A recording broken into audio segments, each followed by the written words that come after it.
بسم اللہ الرحمن الرحیم۔ حسن اخلاق پر حدیث رسول صلی اللہ تعالی علیہ وسلم۔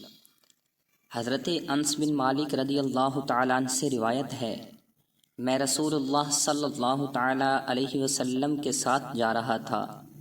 آپ صلی اللہ تعالی علیہ وسلم اس دوران ایک نجرانی قسم کی چادر اوڑھے ہوئے تھے جس کے کنارے موٹے تھے۔ اچانک ایک اعرابی آیا اور اس نے آپ صلی اللہ تعالی علیہ وسلم کی چادر مبارک زور سے کھینچی۔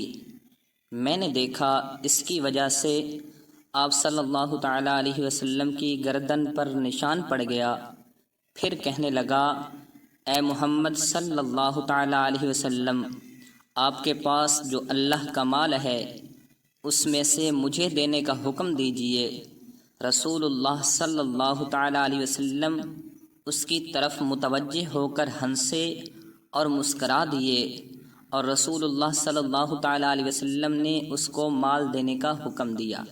اللہ تبارک و تعالی ہمیں بھی حسن اخلاق کا پیکر بنائے، آمین یا رب العالمین۔